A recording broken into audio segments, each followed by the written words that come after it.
Bueno, muchas gracias por la presentación. Hoy día yo les voy a presentar, les voy a dar una pequeña charla sobre un tema que manejé en mi tesis de magíster. No les voy a dar todos los resultados, me quise enfocar en algunas cosas que considero que son las más importantes. Les voy a hablar sobre la gestión de aguas subterráneas en Chile y específicamente sobre el caso de Azapa, del acuífero Azapa. Yo lo traté de enfocar hacia la institución y cómo éstas se han adaptado en el país, bueno, en este caso en particular. Vamos a partir hablando un poco sobre el contexto de este tema, algunas definiciones, algo sobre Chile, para pasar a la metodología, que trataré de ser bien rápida para no aburrirlos demasiado. Después les voy a contar sobre un poco el rayado de cancha en el que las personas toman decisiones en este contexto, qué decisiones se toman, cómo se han adaptado y finalmente algunas discusiones y conclusiones. Bueno. Voy a hablar, para introducirlos al tema, sobre los recursos comunes, cómo se gestionan, un poco sobre Chile y cómo esto derivó en una serie de preguntas de investigación que yo ocupé para mi tesis. Aquí yo quiero dar 3 definiciones que son bien básicas, pero que pueden ser un poco complicadas, y trataré de hacerlo lo más sencillo posible. Primero, yo me basé mucho en las instituciones. El concepto de institución que yo estoy ocupando son las recetas que los seres humanos ocupan para organizar todo tipo de interacciones repetitivas e estructuradas. Esto incluye las interacciones que tenemos dentro de nuestra familia, con vecinos, en empresas, etc. Y en todas escalas posibles. Para mí es muy importante destacar que las instituciones son vistas como interacciones estructuradas y repetitivas. Es decir, no estamos hablando solo de instituciones públicas, de organizaciones sociales, sino que estamos hablando de interacciones a todo nivel.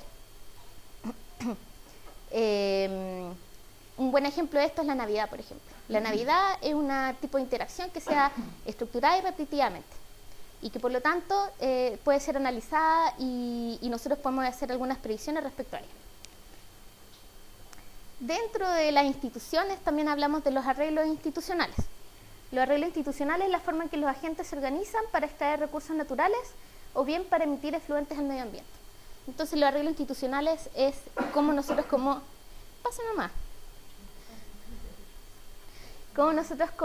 seres humanos interactuamos con el medio ambiente que nos rodea. Por supuesto que esta definición está fuertemente ligada a nuestro concepto de ser humano y a cómo nosotros vemos el medio ambiente, la funcionalidad que le damos al medio ambiente. Además está el concepto de reglas, que yo también lo voy a ocupar harto y para mí fue uno de los más difíciles de entender. El concepto de reglas son entendimientos compartidos entre los involucrados que se refieren a las prescripciones impuestas sobre qué acciones son requeridas, prohibidas o permitidas. En palabras lo más sencillo posible, las reglas son los acuerdos a los que nosotros llegamos para comportarnos en ciertas situaciones, para comportarnos dentro de un arreglo institucional, por ejemplo. En este caso específico de los arreglos institucionales vendría siendo cómo nos vamos a poner de acuerdo para extraer recursos, por ejemplo, o dónde vamos a emitir ciertos contaminantes. Y para terminar con la tanda de definiciones, uno de los más importantes es lo que consideramos como recursos comunes. En estas 4 figuras tenemos un río, un bosque, el mar y la pradera.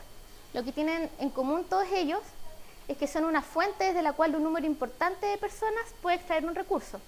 Y esta extracción se traduce en una disminución de los beneficios que podrían ser disfrutados por otras personas. Estos recursos comunes se diferencian, por ejemplo, de los bienes públicos, que también son accesibles por muchas personas. La diferencia es que, por ejemplo, un bien público es el aire. Una persona que va a un estadio donde va a haber un concierto, la primera persona que llegue y respira no va a tener menos aire que respirar después de que lleguen 5.000 personas y están al lado de él. En el caso, por ejemplo, de un acuífero, es diferente. Un buen ejemplo de esto es la tragedia de los comunes, que es una teoría que creó Harding en 1960, desarrolló Harding en 1969 y que creo que sirve bastante bien para ejemplificar lo que son los recursos comunes. Imaginemos que tenemos una pradera con harto pasto y en esta pradera es accesible para todas las personas que quieran usarla. Una persona dice, voy a poner mi vaca acá, la voy a dejar pastando y vamos a ver qué pasa. Y otra persona dice, buena idea, lo hacen lo mismo. voy a dejar mi vaquita pastando acá. Eventualmente estas dos personas se van a dar cuenta que los costos de mantener la pradera son relativamente bajos porque los costos se comparten entre todas las personas que están ocupando la pradera. Sin embargo, los beneficios de ocupar esa pradera son solamente para la persona que está, para la dueña de esa vaca en ese caso. O sea, el dueño de esa vaca se queda con todos los dividendos que vienen. Pasen nomás, chiquillos. Siéntese con tranquilidad. Esa persona se queda con todos los dividendos que se derivan de la vaca, de vender el queso, etc. Entonces dicen, esto es un súper buen negocio, estoy ganando mucha más plata de lo que los costos me significan. Vamos a poner hartas vacas. Y como me salen hartas vacas, voy a poner más vacas todavía. Hasta que eventualmente la pradera deja de tener recursos suficientes para alimentar a todas esas vacas y la pradera se muere. Se mueren las vacas porque no hay alimento para las vacas y pierden todo. En este caso en particular, no existe comunicación entre las personas que están ocupando el mismo recurso. No existe un arreglo institucional, no existe una organización consensuada sobre cómo vamos a extraer este recurso. Y por lo tanto se habla de que se está trabajando en un régimen de acceso abierto. En general, la mayoría de los autores dicen que cuando se trabaja en un régimen de acceso abierto, la tragedia de los comunes es el destino más posible. Sin embargo, afortunadamente, la tragedia de los comunes y los regímenes de acceso abierto no son la única alternativa que existe para gestionar los recursos comunes. Por el contrario, existe una amplia variedad de arreglos institucionales para gestionarlos y estos arreglos institucionales están caracterizados por diferentes regímenes de propiedad. Por ejemplo, muchos estados deciden estatizar sus recursos naturales y casi al revés, se entiende. Claro. Deciden estatizar sus recursos y gestionarlos a través de un control mucho más firme. Otros deciden hacer todo lo contrario, deciden privatizarlos absolutamente y dejar en manos de los privados cómo se gestionan los recursos. Y también hay alternativas en que las comunidades se ponen de acuerdo y ellos deciden conjuntamente y consensuadamente cómo gestionarlo. Además de estos tres grandes grupos, existe una mezcla de estos arreglos institucionales y existen un montón de variedades que se pueden escoger. Algunos de estos se han presentado como panaceas para mejorar la gestión del agua, como es el ejemplo de los mercados del agua, como el que es el caso chileno. Sin embargo, la replicación de cualquiera de estos enfoques siempre falla en alcanzar las expectativas cuando no se consideran las características locales del lugar en el que se están replicando. Por ejemplo, es diferente poner un mercado de aguas en un lugar con mucha agua, en un lugar con poca agua, depende del clima, cuántas personas están gestionando el recurso, cuál es la cultura, cuál es la historia de ese lugar. Depende de muchas cosas cuál es el éxito que va a tener un arreglo institucional en particular. Bueno, ¿y cómo le compete esto a Chile? Esto ustedes ya lo saben, pero cuando lo presenté en Holanda no todo el mundo lo sabía, así que lo tuve que poner.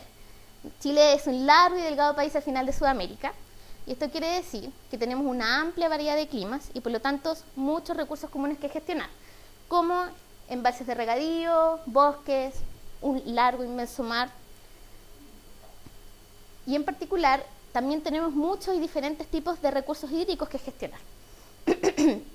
Lagos, bueno, el mismo embalse que les comentaba, ríos, acuíferos, etc. En general la gestión del agua es muy importante, sin embargo la administración está muy dispersa en diferentes organismos públicos, en diferentes tipos de instituciones. La ley del Código de Aguas de 1981 en este contexto destaca como una de las más importantes y es en la que yo me enfoqué en esta investigación.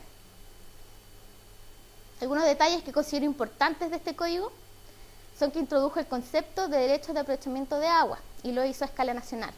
O sea, no dijo lo vamos a hacer en una cuenca piloto o lo vamos a hacer en este río, no. Vamos a poner este código a nivel nacional y vamos a ver qué pasa. El derecho es sobre el uso del agua, no es sobre el recurso en sí mismo. Esta es una diferencia bien sutil en términos prácticos, pero en términos legales manifiesta una diferencia importante. Porque el Código de Agua es un bien nacional de uso público ahora en el Código de Aguas y ahora se está proponiendo hacerlo a nivel constitucional. El objetivo del derecho de aprovechamiento es favorecer el mercado de aguas. En ninguna parte dice vamos a crear un mercado de agua. Solamente se crean los derechos de aprovechamiento y se crean los beneficios, se favorece la propiedad privada de estos derechos de aprovechamiento para que puedan ser mercantilizados. Además son independientes del uso y propiedad del suelo, es decir, yo puedo tener un pozo en mi predio y de ese pozo no poder sacar ningún litro por segundo porque no me pertenece. Al mismo tiempo puedo tener derechos de aprovechamiento en un predio donde yo no tengo ninguna propiedad.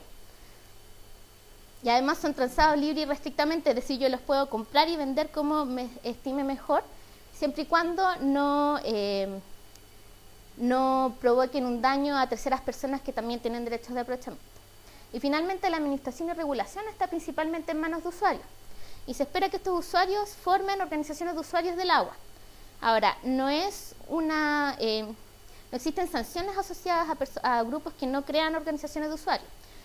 Y esto ha significado, por ejemplo, que en aguas subterráneas existen en Chile solamente 3 organizaciones de usuarios, una de ellas funciona y 2 de ellas están en creación, entre ellas la del acuífero de Azapa. Es decir, la organización de usuario, que es uno de los elementos pilares para que funcione el Código de Aguas, no siempre, no en todas partes está constituida. Y por lo tanto la administración queda en manos principalmente de la Dirección General de Agua, que no siempre tiene las capacidades para poder fiscalizar o para poder monitorear de la mejor manera posible. Ya a este punto yo llegué y me pregunté, bueno, ¿ha funcionado el modelo de gestión que impulsa esta legislación en Chile? Y a partir de eso, creé una serie de preguntas de investigación para guiar mi tesis de magíster. La pregunta principal es cómo se desempeña el sistema de gestión de aguas chileno en el rol de arreglo institucional para la gestión sostenible en el acuífero de Azapa. En palabras simples, ha funcionado el Código de Aguas como arreglo institucional. Aquí. Hice 6 preguntas de investigación derivadas. La primera es cuáles son las variables externas más importantes que influencian el arreglo institucional, qué decisiones toman los actores en este arreglo, cómo toman esas decisiones, por qué las toman, es este arreglo apropiado para la gestión sustentable y cómo podría ser mejorado. En esta charla yo le voy a hablar principalmente de estas 4 preguntas. En las otras necesitan un poco más de cuajamiento para ser mostrada en público. La metodología, voy a ser bien superficial, pero cualquier persona que esté interesada en saber un poco más sobre ella, me pueden pedir, tengo montones de papers, libros que hablan al respecto. Yo partí con una imagen bien desmembrada, bien desordenada y no sabía bien cómo ordenarla. Y un profesor holandés me dijo, pero deberías ocupar la estrategia de estudio de caso. ¿Por qué? Porque trata de responder una pregunta de investigación concreta a través de la investigación de un caso específico, que es lo que yo quería principalmente hacer. La estrategia de estudio de caso tiene 5 componentes. Preguntas de investigación, que ya se los mostré, una preposición, que es una especie de hipótesis que guía cómo vamos a recolectar la información, una lógica que vincula los datos que recogemos con la forma en que la analizamos y finalmente criterios para analizar la información recolectada. Y un quinto elemento, que es la unidad de análisis del acuífero Azapa. La unidad de análisis que en este caso es el acuífero Azapa. ¿Por qué escogí el acuífero Azapa? Por 3 motivos. Perdón, vamos a esperar a que pasen unas chiquillas. Ya. Pasen nomás, chiquillas. La estábamos esperando. Así. El acuífero de Azapa lo escogí por 3 motivos principales. Uno, porque yo hice esta investigación desde Holanda, entonces necesitaba tener acceso remoto a mucha información que me permitiera generar resultados válidos o creíbles. Y existía un proyecto en el que se estaba trabajando en el Laboratorio de Análisis Territorial que me permitía tener acceso a una gran cantidad de información. Además, el acuífero de Azapa se encuentra localizado en una zona árida, por lo tanto era representativo para algunas cuencas, o sea, algunos acuíferos que tienen una situación similar. Y finalmente hay muy pocos estudios que trabajan con aguas subterráneas en Chile. Entonces me pareció interesante tratar de recabar un poco más de información en este aspecto. La lógica que yo seguí fue relativamente sencilla. Primero, a cada pregunta de investigación definí qué información se necesita para responderlas. Después, de dónde puedo obtener esa información y cómo puedo recolectar esa información, dado todas las condiciones que yo les he mencionado. Y eso me llevó a 3 fuentes principalmente. Una, que fue la más importante en este caso, fue una exhaustiva revisión bibliográfica de reportes técnicos, legislaciones, planes públicos, paper, lo que hubiera que dijera Azapa, Río San José, Arica, me lo leí y lo analicé. Además hice 7 entrevistas semiestructuradas a informantes claves del Valle y expertos a través de Skype o a través del teléfono, y finalmente hice un análisis secundario de 18 entrevistas que previamente se habían realizado en el Valle. Y esas 3 fuentes fueron las que me permitieron obtener los resultados que van a ver a continuación. Para poder analizar toda la información que recolecté, ocupé el marco de análisis y desarrollo institucional, que es un marco creado por Elinor Ostrom, desarrollado a través de muchos años, y es un concepto analítico que permite aislar la estructura inmediata que afecta un proceso de interés con el propósito de explicar regularidades en las acciones humanas y sus resultados y potencialmente reformarlos. En términos sencillos, es un marco que nos permite analizar cómo se comportan los seres humanos, cómo actúan, cómo toman decisiones, y analizarlos desde una perspectiva que permita a investigadores de diferentes disciplinas hablar el mismo idioma. Y este es el diagrama más básico. Hay varios que se derivan de este, pero este es el que yo ocupé para mi investigación. Entonces existe una situación de acción, que es básicamente el ámbito donde se dan las decisiones de los seres humanos, que puede estar en este caso ligado con el acuífero de Azapa, por ejemplo. Estas situaciones de acción van a estar influidas por una serie de variables externas como las condiciones biofísicas, los atributos de la comunidad y una serie de reglas en uso. Estas situaciones también van a estar expuestas a unas interacciones que van a dar una serie de resultados derivados en este caso del acuífero de Azapa. Y además estos resultados van a volver a influir a las variables externas, una especie de ciclo.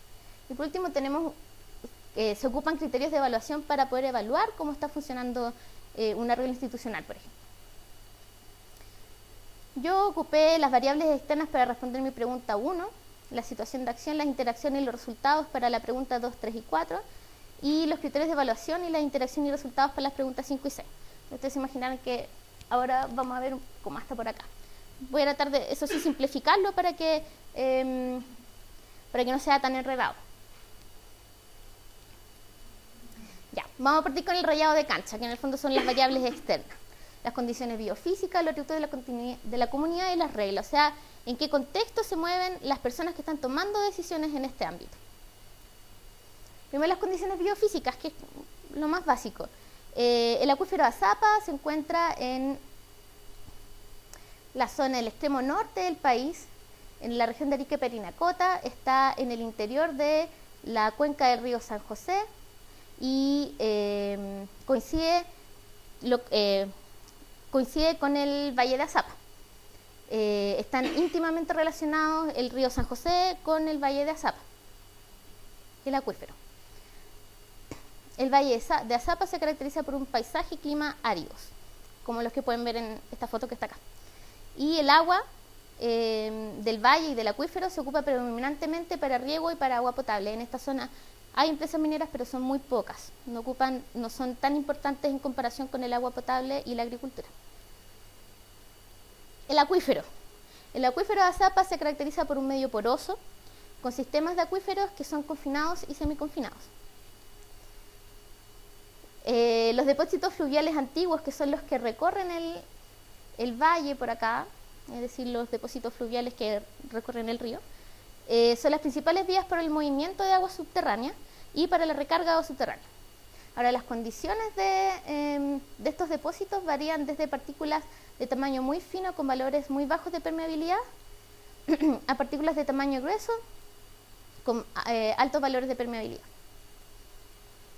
La cuenca del río San José, como se imaginarán, presenta bajas precipitaciones y altas temperaturas.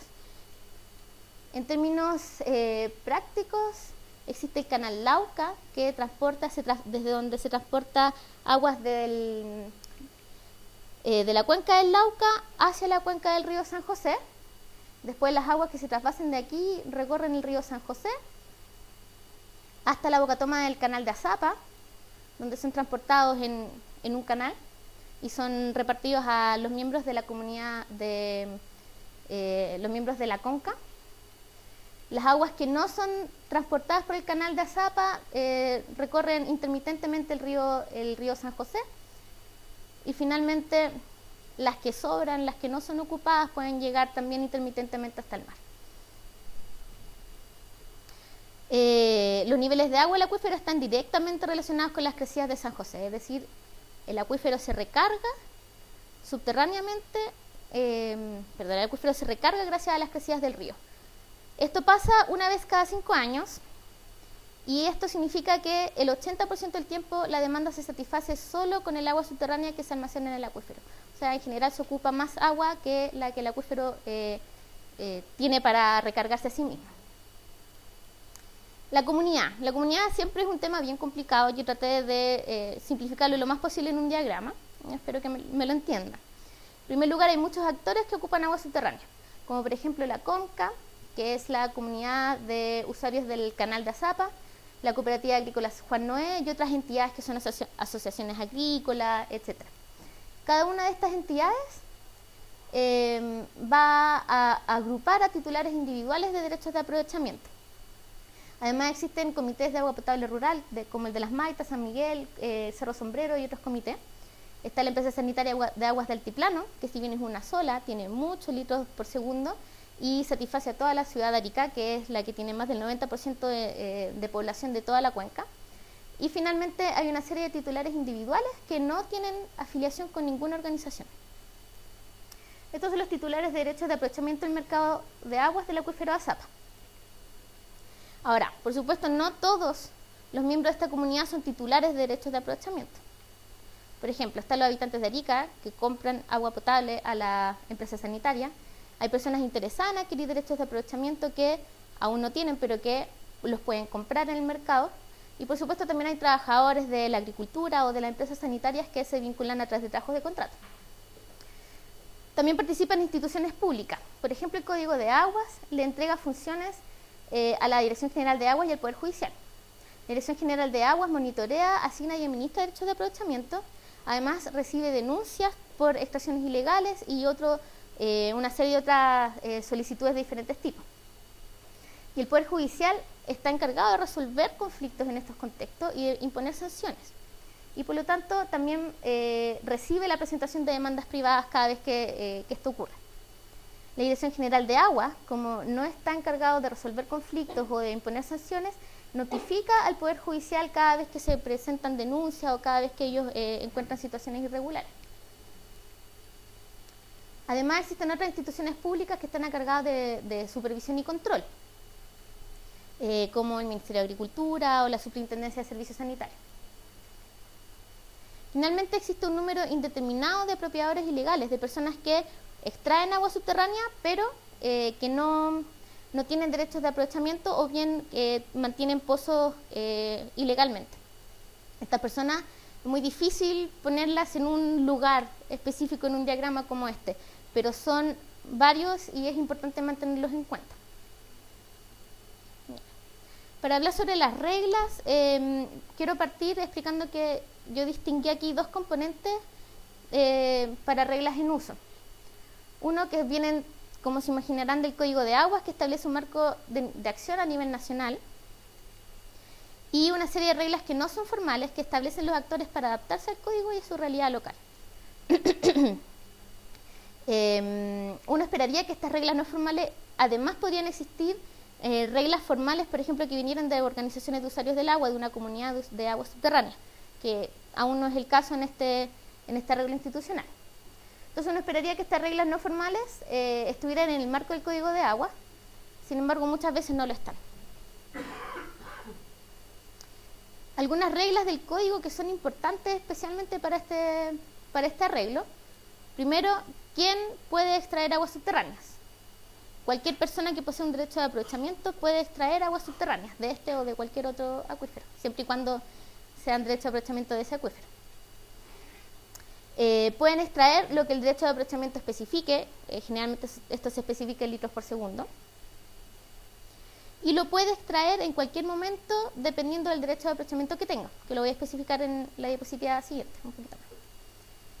Lo pueden extraer cuando hablamos de aguas subterráneas. Para extraer agua necesitamos bombear agua y pueden bombear de la forma que ellos estimen conveniente, pueden ocupar la tecnología que mejor les sirva según sus recursos económicos, etc.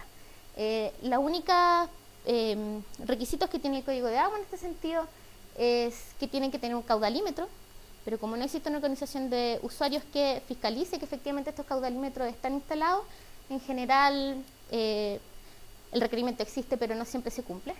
Y además, si es que no se quiere estar afecto a un impuesto de no uso del agua, las personas debiesen tener un sistema de bombeo de agua subterráneo. Esto, cualquier tipo de sistema de bombeo que pruebe que están ocupando efectivamente el agua.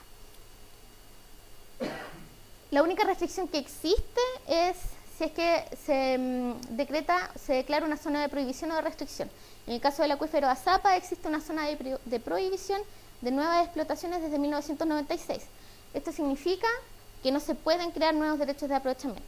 Sin embargo, después de la modificación del Código de Aguas del 2005, que se generó la famosa Ley del Mono, se generaron muchos nuevos derechos de aprovechamiento que en la práctica generaron una sobreasignación de derechos. Yo considero que la clasificación de tipos de derechos de agua es muy importante para entender cómo los usuarios en esta regla institucional se desenvuelven. Los podemos clasificar según el tipo de consumo o según cuándo pueden extraer los recursos. Pueden ser consumtivos o no consumtivos, es decir, si se consumen completamente se tienen que volver a caudal, permanente si es que son ejercidos permanentemente en el tiempo, o eventual cuando solamente pueden ser ejercidos en épocas en que el caudal tenga una sobrante para entregar recursos. Y puede ser continuo o discontinuo, es decir, si es ejercido durante 24 horas al día o puede ser ejercido durante ciertos periodos.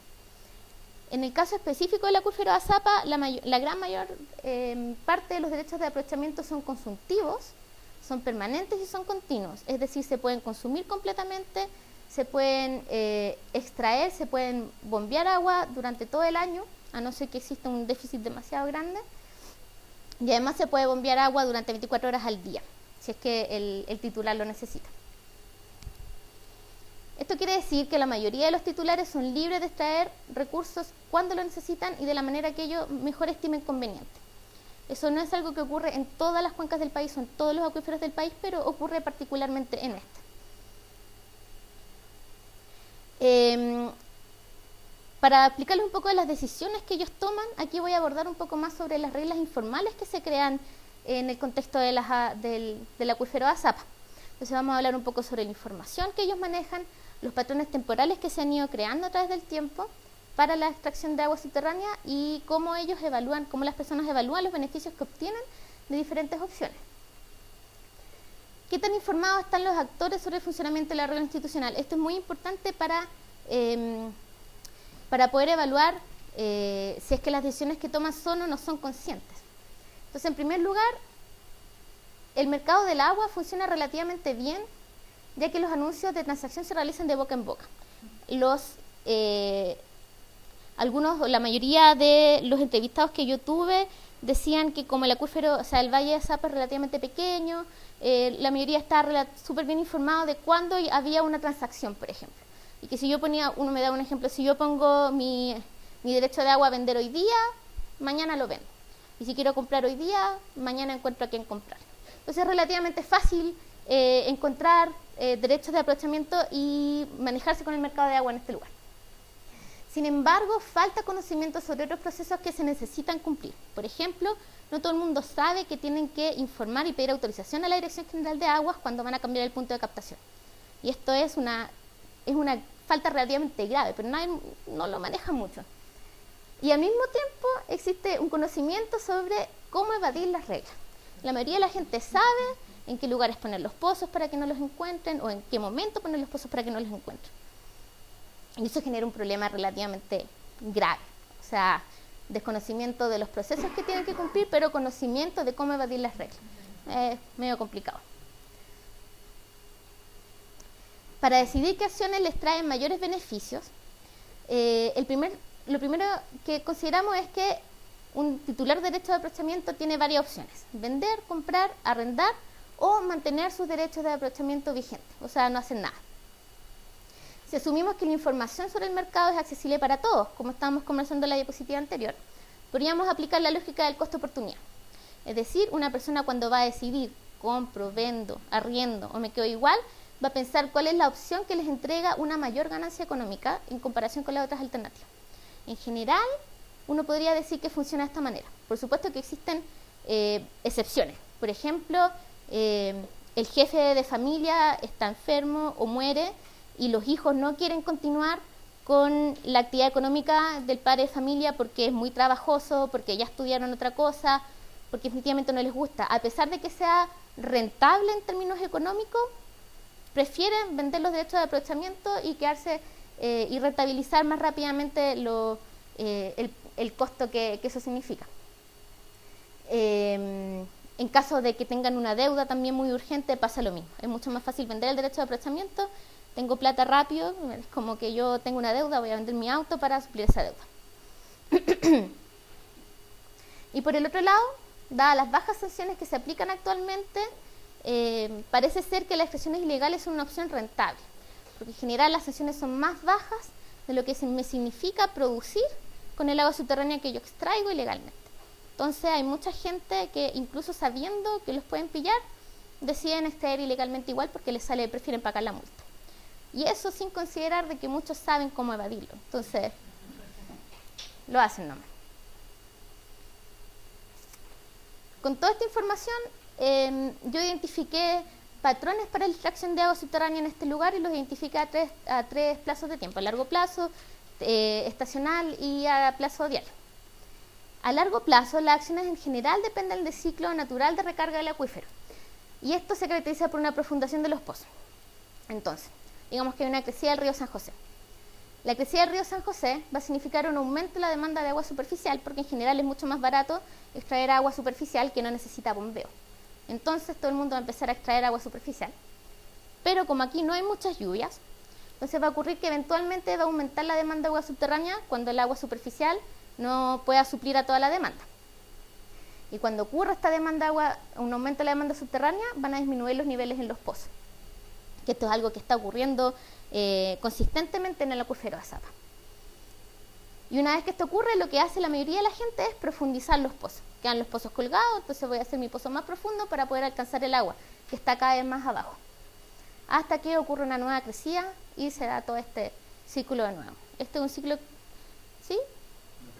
Sí. La segunda aspecto que mencionaste, ¿por qué el aumento de demanda superficial por el de la gente decide cultivos, decide algún nivel de producción? Después está amarrado, necesita agua. ¿Perdón? Que si es que la demanda de agua superficial... La flecha de por qué un aumento de demanda en agua superficial, por qué la crecida, que es mayor disponibilidad, después resulta en... Es que ella la quería escuchar, es que ella no la había escuchado, me la preguntó. La demanda... La demanda Mauricio, Marcelo, está preguntando si es que por qué el aumento de demanda superficial significa a su vez un aumento de la demanda subterránea. ¿Eso? El aumento de la demanda superficial se da, es que tengo que partir primero de la crecida. Aumenta la crecida, aumenta la oferta de agua superficial. Y cuando aumenta el aumento de agua superficial, la mayoría de las personas que están extrayendo agua van a preferir extraer agua superficial porque es más barato que extraerla desde un acuífero en el que tienes que bombear, ¿cierto? Ahora, esta demanda es relativamente constante anualmente, entonces, como decías tú, están amarrados a sacar una cantidad de agua. Entonces, cuando hay agua superficial, siempre van a preferir sacarla desde el río, porque es más barato. ¿Ahí es porque deciden aumentar la cantidad de cultivos, dado que hay una crecida? ¿Eso es lo que está diciendo? No necesariamente. No necesariamente, puede darse, por lo que yo entiendo. Entonces, la extracción de agua subterránea debería llegar al nivel anterior a la crecida, ¿no? Sí, pero es que siempre es que ellos han aumentado la superficie de cultivo constantemente durante los años, eso sí, pero ese aumento de la superficie de cultivo no está necesariamente dado por las crecidas del río. En el fondo, las crecidas del río explican que aumente la demanda de agua subterránea, o sea, de agua superficial, pero no explican necesariamente que haya aumentado la superficie de cultivo. ¿Sí? Ya. Estos ciclos generan más o menos 5 o 10 años, puede ser un poco menos incluso. Y se van repitiendo a través del tiempo, y lo que va ocurriendo es que se van profundizando y profundizando los niveles de agua subterránea. Entonces se van profundizando también los pozos. Esto es algo bien general y yo creo que también merece un poco más de investigación. De hecho, yo recuerdo haberlo conversado con alguien más y dijo, puede ser que hayan otras cosas que varíen, por supuesto. Hay otras cosas que pueden influenciar esto. Y yo creo que es un primer acercamiento. Me encantaría hacer otra investigación para poder dejarlo mucho más en claro. A escala estacional, las acciones van a depender de la naturaleza del consumo de su actividad productiva. Esto es bastante más intuitivo. Por ejemplo, durante los meses de octubre y diciembre aumenta el riego por la fenología de los cultivos que ellos tienen allá. Entonces se necesitan más riego. En cambio, el consumo de agua potable aumenta en verano porque todo el mundo se va a vacacionar a Arica y la playa y qué rico, entonces se necesita más agua potable. Y finalmente, a escala diaria, las acciones dependen del costo de la energía eléctrica, porque la mayoría de las bombas que tienen instaladas dependen de energía eléctrica, y por lo tanto van a preferir bombear en horas en que la energía es más barata. Por ejemplo, bombean durante la noche y evitan bombear en horas peak, a las 7 de la tarde, por ejemplo, que la energía es mucho más cara. Entonces, esos serían bien someramente cuáles son los patrones que yo identifique. Bueno, y en definitiva, ¿se han adaptado estas instituciones? ¿Se han adaptado estas personas a estas decisiones, cómo las toman? En primer lugar, para cualquier tipo de adaptación en este arreglo institucional o en cualquiera del país hay una gran restricción, que es el Código de Aguas, que me imagino que yo lo he mencionado suficiente como para que se lo imaginen. ¿Por qué? Porque permite que los actores se autogobiernen, es decir, permite que se creen estas organizaciones de usuarios y las incentiva incluso. Sin embargo, las organizaciones de usuarios solo pueden autogobernarse hasta cierto punto porque existen limitaciones y condiciones que son esenciales. Entonces, creamos la organización de usuarios del agua, pero esta solamente puede trabajar en un régimen de propiedad privada. La organización de usuarios no puede decir, chiquillos, ¿saben qué más? Yo creo que todo sea de todo, hagamos esto comunitario. No lo hagamos privado, no pueden hacer eso, porque eso ya viene prescrito por el Código de Agua. Otra limitante que es importante es cuando ellos toman decisiones, por ejemplo. Las decisiones de las organizaciones de usuarios se votan y cada voto depende de la cantidad de litros por segundo que tú tengas en tus derechos de aprovechamiento. Es decir, un agricultor que tiene 2 litros por segundo, 5 litros por segundo, pesa mucho menos que un agricultor que tiene 20, 30, 50 litros por segundo. Entonces, eso también influencia la forma y las decisiones que se toman finalmente entre una organización de usuarios del agua. Ahora bien, en este arreglo institucional particular, ¿sí? Va, sí, estamos casi listos. En este arreglo institucional particular se han dejado pasar más de 30 años desde que entró en vigencia el código y más de 10 años desde que se declaró una zona de prohibición para el acuífero. Y recién ahora se empezó a crear una organización de usuarios del agua. Esto para mí es un tipo de adaptación. La omisión de crear una organización de usuarios. O sea, una de las decisiones que ellos, aunque lo hayan hecho por omisión, es no vamos a crear una organización de usuarios. Por ignorancia, por negligencia, porque era mucho más cómodo quizás seguir sin organización de usuarios que lo fiscalizara, por el motivo que fuese, que no fue lamentablemente el motivo de esta investigación, pero por cualquier motivo se han dejado pasar más de 30 años para crear una organización de usuarios que pudiese dar sustento al funcionamiento del Código de Agua. Esto, entre otras cosas, ha generado una institucionalización de las extracciones ilegales. ¿Y por qué digo institucionalización? Porque al principio decíamos, instituciones son interacciones repetidas y estructuradas. En este caso, las extracciones ilegales se repiten y se repiten. La gente sabe dónde poner los pozos ilegales. Más allá aún, no existe una sanción social real contra las personas que tienen pozos ilegales. Es socialmente aceptado. Todo el mundo tiene pozo ilegal. No voy a denunciar a mi vecino porque yo también tengo mi pozo ilegal, entonces si denuncio a mi vecino me puede caer encima a mí la ley. Entonces se ha institucionalizado esto de la extracción ilegal. Y la tercera forma de adaptación que yo reconozco son las técnicas como la profundización de los pozos, es decir, Este escenario ha hecho que los niveles de agua subterránea disminuyan y disminuyan y disminuyan, entonces lo que ellos han hecho para adaptarse a eso es profundizar y profundizar y profundizar los pozos hasta alcanzar el agua. Y, por supuesto, adecuaciones tecnológicas. El Valle de Azapa es uno de los valles donde más se ha invertido en eficiencia de riego, en mejorar y mejorar la cantidad de agua que necesitamos para regar nuestros cultivos. Y además ahora se quiere entubar el canal de Azapa, de hecho creo que está aprobado el proyecto. Entonces hay una serie de inversiones tecnológicas para poder mejorar la situación y para poder adaptarse a esta escasez de agua. Yo quise enumerar 3 consecuencias que considero importantes de estas adaptaciones y del arreglo institucional en general. En primer lugar, los niveles de agua subterránea en el acuífero han disminuido consistentemente en los últimos, por lo menos los últimos 30 años, que es desde cuando existen estudios que lo avalan. Además, se han asignado más derechos de aprovechamiento de lo que el acuífero puede abastecer. Creo que la recarga del acuífero es 600 litros por segundo, del orden de los 600 litros por segundo, y hay asignado más de 2.000. Podrían ser incluso más de 3.000, porque la memoria en estos momentos me falló. Pero muchísimos más litros por segundo de los que el acuífero realmente puede sostener. Y finalmente, hay una sobreexplotación y por lo tanto el potencial agotamiento del acuífero se perfila como un escenario plausible. Yo con esto no estoy diciendo que mañana el acuífero se acaba y se queda sin agua. Estoy diciendo que en esta situación, con estas condiciones, y si es que las condiciones se perpetúan en el futuro, podríamos llegar a un escenario en que no quede más agua subterránea para las actividades productivas.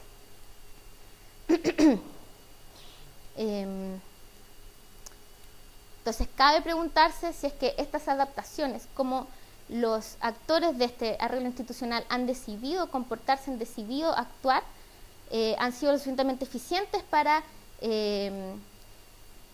las condiciones bioclimáticas, para las condiciones biofísicas que este arreglo institucional les impone.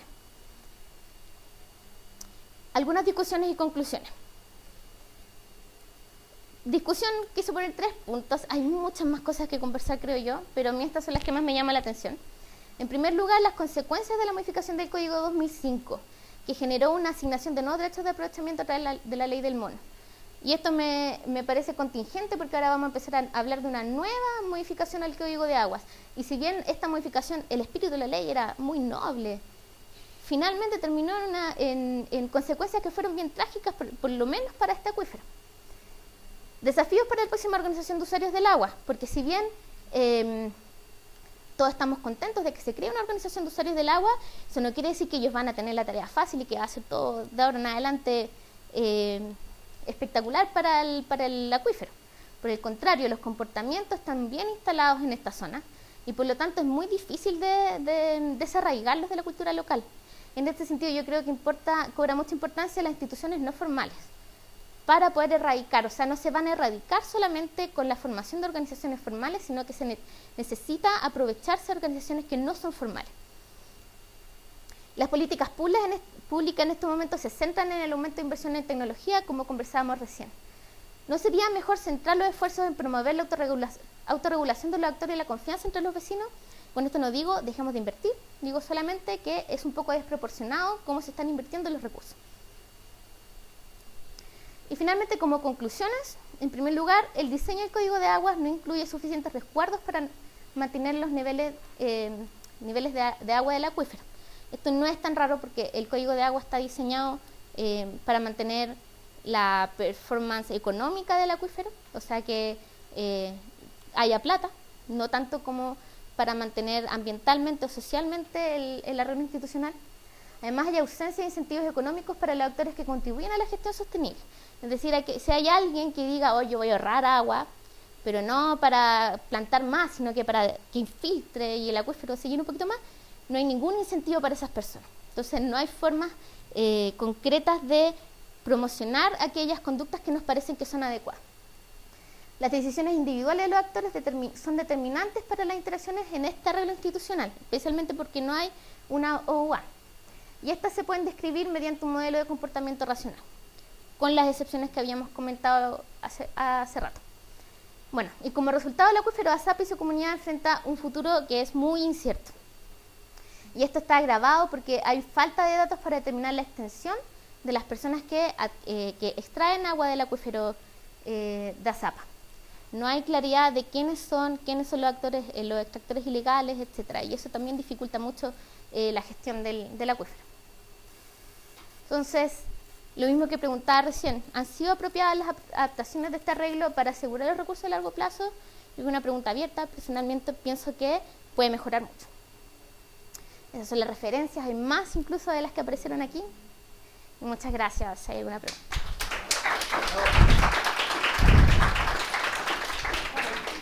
En realidad, súper interesante.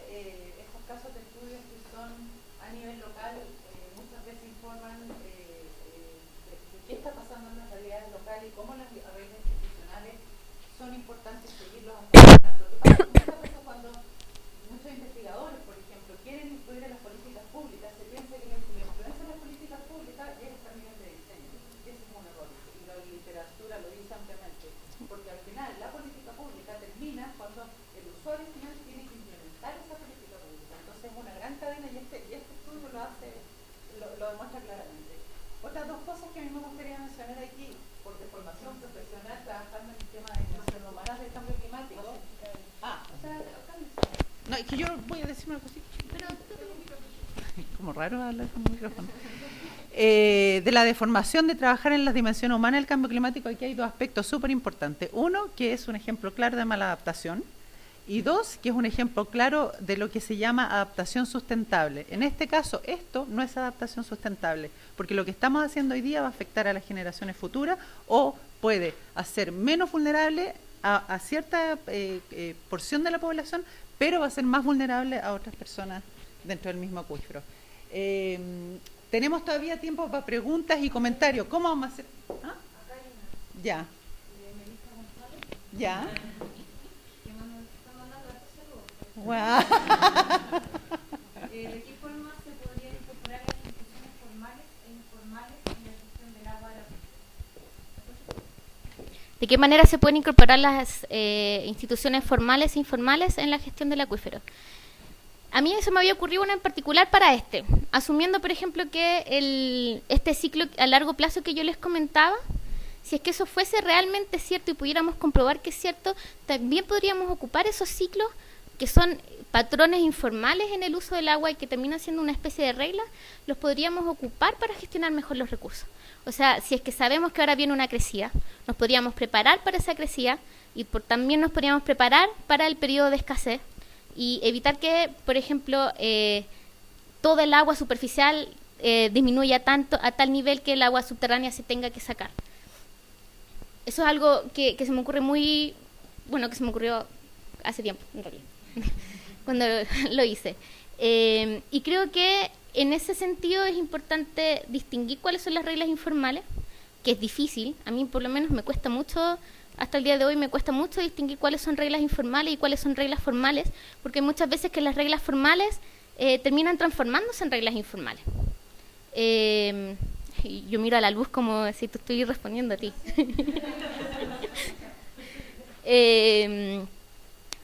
Pero partiría por ahí, por definir cuáles son reglas informales y tratar de definir cuáles son patrones, por ejemplo, como ese ejercicio que hice yo, y ocupar esos patrones para poder incorporarlos dentro de la gestión formal del acuífero. Eso es muy a priori lo que se me ocurre. No sé si alguien tiene otra idea, también la puede compartir. Pero tiene que parar y hablar en el micrófono. Sí, me parece. Aquí está. Si hay alguna otra pregunta o reflexión, sí, adelante.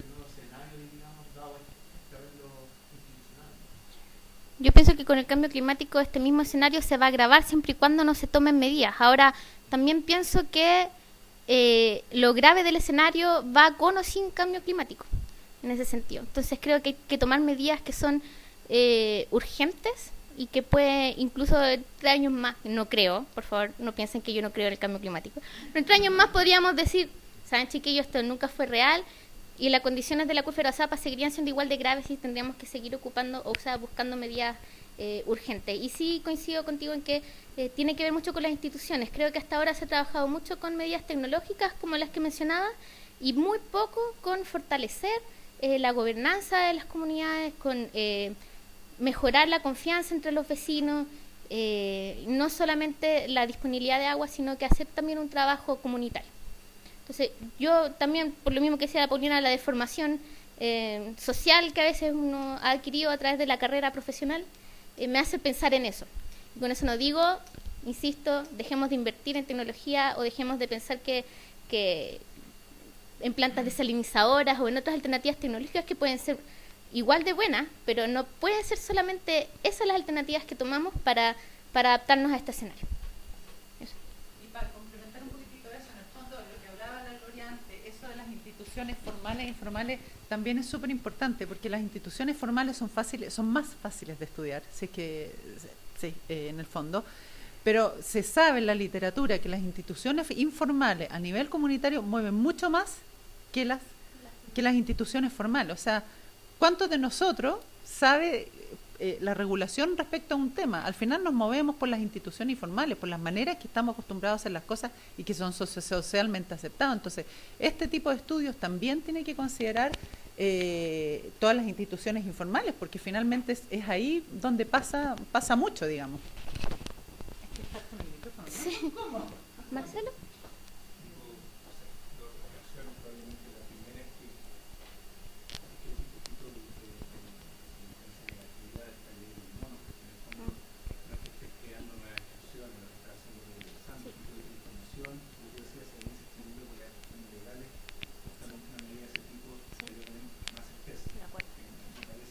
De acuerdo.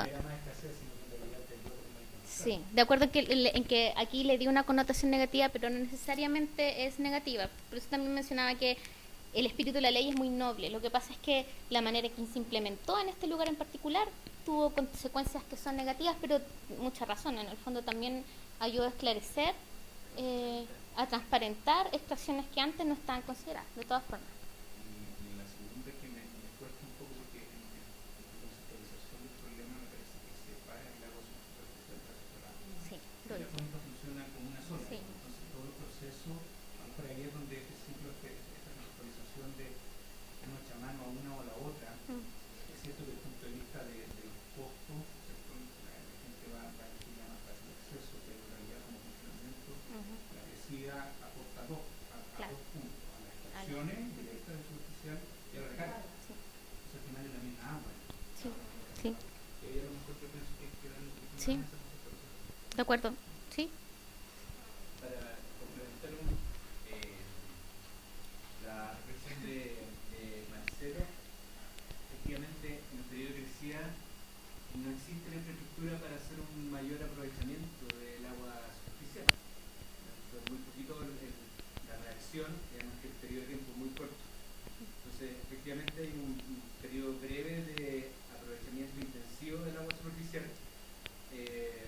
Sin embargo, los modelos y las mediciones que tiene la Dirección General de Agua hace varios años ha demostrado que lo que ha ocurrido es que después de una crecida, el periodo de tiempo en que el acuífero mantiene un nivel alto es menor. Así que antes lo que el acuífero duraba un año, hoy día dura un par de meses. Y eso habla del crecimiento agrícola asociado al valle. Entonces, la capacidad de sostener esta demanda del acuífero es por menos tiempo. Claro. ¿Qué tiene que ver con eso? Claro. Yo voy a hacer una pregunta, sí, para que se la repita La repito. Tus conclusiones apuntan a la tragedia de los comunes. Aunque no lo quiero decir con esas palabras, pero en el fondo... No lo había pensado, sí. Pero apunta a la tragedia de los comunes. En algún momento no va a alcanzar el agua o los pozos no se pueden seguir reproduciendo. Sí. Dado que queremos tanto a nuestra amiga Ostrom, ¿qué arreglo intermedio se te ocurre a ti para resolver esa situación proyectada? Yo creo que eso depende de una cosa en particular. El escenario ideal, en el que no necesitemos 3/4 del Congreso para cambiar el código de agua, que sería mi ideal, y el escenario un poco más realista. En el escenario ideal, yo pienso que cada cuenca debiese tener las propiedades para determinar ellos mismos cómo van a hacer su arreglo institucional. Eso puede ser, y en muchos casos yo me imagino que sería mantener el mercado de agua, porque yo me imagino que hay muchas cuencas que funcionan relativamente bien, que necesitan algunos perfeccionamientos, que necesitan mejoras, pero que ya están acostumbrados, o sea, llevamos 30 años con el sistema, entonces hay muchas cuencas que ya están funcionando bien de esta forma y que probablemente lo mantendrían, pero hay muchas otras, especialmente, por ejemplo, en la cuarta, donde trabajas tú de repente en Limarí, que hay comunidades agrícolas o comunidades indígenas que están acostumbradas a procesos más colaborativos, más consensuados, en los que ellos preferirían trasladarse a un arreglo institucional comunitario. Eso en el ideal, que yo sé que, o me parece personalmente que no va a ocurrir. Entonces, en el escenario no ideal, en el que necesitamos mantener o que tenemos que mantener el código de agua, y eso quiere decir mantener los derechos de aprovechamiento y mantenerlos vigentes, creo que se tienen que fortalecer las organizaciones de usuarios. En ese sentido, creo que es súper importante entregar simetría, no sé si existe la palabra asimetrizar, o sea, simetrizar la toma de decisiones dentro de las organizaciones de usuarios, entregarles más herramientas, no en términos solo legislativos, sino que además herramientas de empoderamiento en el fondo. Y finalmente también creo que estas organizaciones de usuarios deberían considerar no solo los titulares de derechos de aprovechamiento, sino que hay una serie de actores que rondan alrededor de estos mercados del agua y que no tienen derechos de aprovechamiento. Creo que quizás no en la toma de decisiones, pero esos actores de alguna forma también debiesen ser involucrados. Y eso, además de una serie de perfeccionamientos del código, desde que no debiese ser perpetuos, que el uso del agua, cada vez que, o sea, si tú vas a cambiar el uso de tu derecho de aprovechamiento, debiese ser de alguna forma autorizado por alguien, una serie de otras cosas que creo que también son importantes. Pero me parece que las organizaciones de usuario, como pilar del código de agua, debiesen tener mucha más fuerza y debiesen ser mucho más debiesen ser perfeccionadas.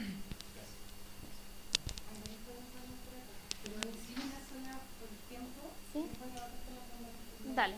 Leonardo Batista, ¿qué piensas sobre las iniciativas como el Banco de Agua que se pretende aplicar en la cuenca del? ¿Qué piensas de iniciativas como el Banco de Aguas que se pretende instalar en la cuenca del Copiapó? Muy buena pregunta, yo trabajo en ese proyecto. Es interesante, yo pienso que el concepto de Banco de Aguas va a depender mucho de cómo se lleve. El concepto de banco de aguas puede ayudar mucho, especialmente en condiciones de sequías como la que enfrenta la cuenca del Copiapó. Por supuesto, esto es ¿cómo decirlo? Mi impresión personal, en malas manos, una excelente herramienta que en malas manos puede transformarse en un monstruo. Y creo que es labor del proyecto y del equipo del proyecto y de las organizaciones que están involucradas en eso, darle el mejor uso posible para que sea efectivo en mejorar las condiciones en que actualmente se generan transacciones temporales de agua de arriendo, como el arriendo.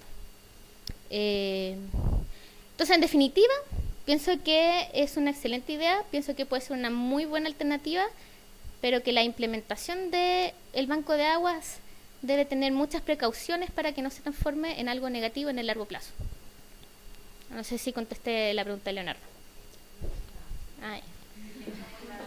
Estamos en la hora. Oye, mira, la verdad es que esta discusión es súper interesante. Yo me imagino que así como yo me quedé con preguntas, algunos otros se quedaron con preguntas y hay preguntas ahí. Los invito, Luz, no sé, que poderle mandar las preguntas a la Gloria y que ella las pueda responder y las subimos a la página del CR2. Entonces tiene que estar pendiente la página del CR2 o del Facebook, ¿qué es mejor? Ambos dos. Ya, así que ahí en un par de días les avisamos para que veamos cómo seguimos en esta discusión, porque por respeto a los que mandaron preguntas. Ahí... Bueno, y mencionar solo que no necesariamente yo puedo responder, si es un ambiente público, siéntanse libres de participar y generar sus propias opiniones, o sea, yo creo que son todas bienvenidas en estos temas. Eso. Oye, yo quería agradecer a la Gloria porque en realidad un seminario de altísima calidad y con este tremendo público, la verdad. Así que muchas gracias por darte el tiempo. Gracias por la invitación. Gracias porque además para ella fue un trabajo extra porque tuvo que traducir todas las diapositivas. Así es que yo te quería agradecer, Gloria. Realmente, para mí por lo menos, fue muy útil y yo me imagino que para todos también. Así que muchas gracias. Gracias por